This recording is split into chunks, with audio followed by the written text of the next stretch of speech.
What is up? Welcome into your daily Buckeye Blitz for a Wednesday, the old hump day, February 15th, 2023. I'm your host, Joe from the Buckeye Cast. Of course, as always, same face, different day. I thought the saying was same shit, different day. Yeah, I'll go with face. Yeah. All right. Hope everybody had a great Valentine's. I survived another hell week. Fuck yes. Oh, made it. Some kind of record. It's like 11 in a row, 10 in a row, something like that. Anyway, don't forget, check out the TBC Amazon gift card giveaway. We're getting closer and closer to 500 subscribers. It's insane, right? And we're also getting ready to announce season 8 of the Buckeye Cast. We're in the preseason right now, so we'll be announcing that. We'll be kicking it off maybe next Sunday. Probably makes sense. So we're kind of moving on to 2023 football season. So anyway, link is in the show notes for the Amazon gift card giveaway. Check it out. When we hit 500, giving away a gift card. And we're doing it every 100, 600, 700. We're giving away a gift card every 100 subscribers. So, all right. Today, we're talking about wide receiver recruiting, one of the most popular position groups. People love talking about wide receivers, the divas, the, South Florida kids, kind of all-encompassing kind of term for wide receivers. Just say South Florida kids. Got it. All right. So when we start the season, when we start the summer, actually, we're going to have 13 wide receivers on the roster. Let me run through them briefly. Xavier Johnson, your elder statesman, Julian Fleming, then Jaden Ballard, Micah Hudson, Marvin Harrison Jr. Now your 2022 guys, Caleb Brown, Caleb Burton, Keon Grays, Kojo Antwi. Now your 2023 guys, freshmen that are coming in, Brandon Ennis, Noah Rogers, Bryson Rogers, Carnell Tate. So that's your 13 right there. We're kicking off the season with. Now, this is assuming nobody leaves after spring ball. As of right now, it looks like 13.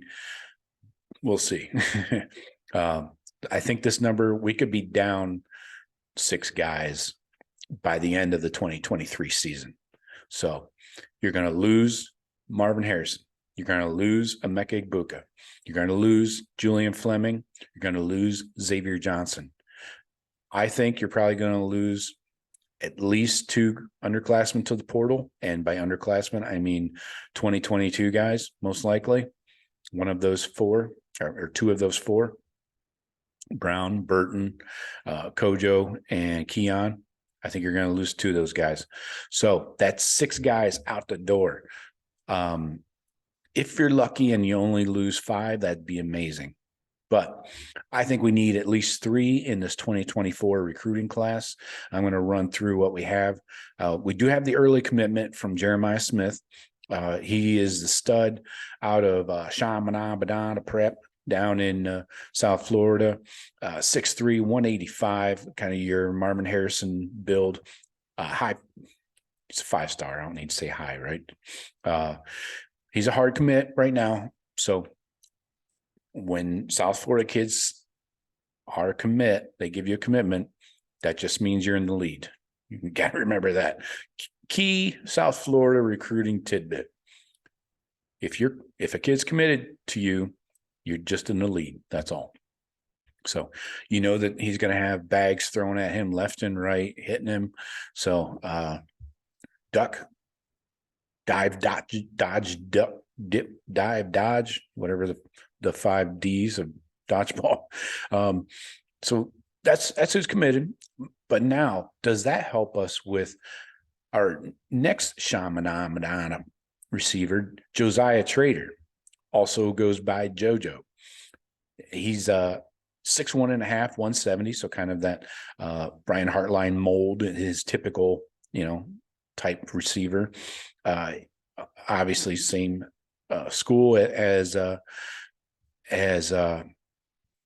freaking Jeremiah. Jesus Christ, I need some coffee. He's very different, though, in some of his abilities from anybody else on the roster. And he probably won't be making a decision until the end of his senior season. He's a 5-star as well. Number 5 player in the state of Florida, number 2 in the country. So at athlete, they got him an athlete. He's a freaking receiver, man. So anyways, Steve Wiltfong does have a crystal ball in for him to the U, going to the Canes. So let's see. He put that in back in late January this year. So that's relatively new crystal balls. Again, decision probably not coming till the end of 2023 season. So Heartline loves him, but can we stay in on him? Can we fend off the cash money? Another receiver, Micah Hudson. I like this guy. He's 6 foot 190. He's a 5-star composite out of Texas. I love the Texas receivers. 6 foot 190, like I said, out of Temple, Texas. Goes to Lake Belton. I don't know anything about that school. Does not have any crystal ball predictions yet. He is the number 2 player in the state, number 2 receiver in the country. Wow. So, yeah, Micah Hudson. Remember that name. Mylan Graham. Buckeyes have been a favorite for him since the summer. He is, we have crystal balls from Steve Wiltfong and Bill Kurlick. Those came in back in September of last year. So he's from New Haven, Connecticut, in Indiana, not Connecticut. New Haven, Indiana. Another 6 foot, 170-pound guy. High 4-star. How's a 0.9814 not a 5-star? You gotta be freaking kidding. Obviously, he's a number 1 player in the state of Indiana, number 4 receiver in the country. Really like his tape. So the Buckeyes are a front runner there. So that'll give us 2. If we need 3, who else are we going to bring in? Now, they recently offered another receiver called named Terrance Moore.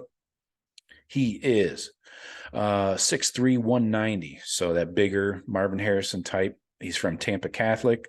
I should go over and say hi. Make him really uncomfortable. No. But anyways, he is a middling 3-star. They got him at a 0.8859. I assume he's going to get a boost here eventually, as he's got like over 30 offers. Number 61 player in the state. That's going to get a bump eventually, especially as these big Power 5 schools start sending offers his way. So he has quickly become a priority to the Buckeyes, and he's expected to visit here coming up in March. So probably come to a practice or something like that. Right now, though, Clemson is the front runner, but no crystal balls in yet. So keep an eye on Terrance Moore. Now, one dark horse here to watch is, do you remember Tyseer Denmark? He committed to Oregon, kind of in a surprise last second switcheroo, very NIL motivated kid. So rumor is he could be reopening his recruitment. So he has a skill set similar to Brandon Ennis. The Buckeyes would have taken his commitment back in November, if not for that last minute switch. Do you think the Buckeyes will get involved again in this recruitment, which they don't like being spurned? They've turned away running backs, receivers, lots of dudes, defensive ends. I can think of that went to Texas A&M and then hit the portal. They don't like being spurned or somebody just, turning them down. It usually means, I think what Ohio State looks at it as, it means the kid doesn't really want to be there.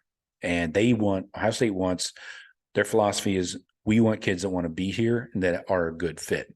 So makes sense. I mean, you don't want some, malcontent coming in and fucking up your locker room just because he's not sure, he's going to get enough snaps or whatever. He's pissing and moaning because he's, 5th in line in drills or something. So I think the Buckeyes don't don't kick the tires on Tyseer Denmark. He might open the lines of communication here, but I don't think we need to risk somebody that doesn't really want to be here and is obviously looking for NIL.